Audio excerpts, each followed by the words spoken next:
Universal ডালাসে Spain quarter ফাইনালে, আর শেষ হলো বিশ্বের সবচেয়ে বড় একটা অধ্যায়।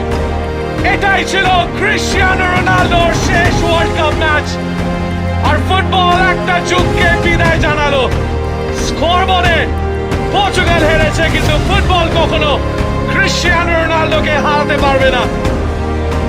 এই হার হয়তো পর্তুগালের, কিন্তু চোখের জল পুরো ফুটবল বিশ্বের। রেকর্ড থাকবে, ট্রফি থাকবে, কিন্তু ক্রিশ্চিয়ানো রোনালদোর মতো গল্প আর হবে না। 5টা Ballon d'Or, Champions League, Euro Nations League, 35টা সিনিয়র ট্রফিজ, আর কোটি কোটি মানুষের ভালোবাসা। কিন্তু অধরা থাকলো বিশ্বকাপকে ছোঁয়ার স্বপ্ন। পর্তুগাল রাউন্ড অফ 16-এ ছিটকে যাচ্ছে। স্পেন ফিফা ওয়ার্ল্ড কাপ 2026-এর কোয়ার্টার ফাইনালসে। Obrigado, CR7.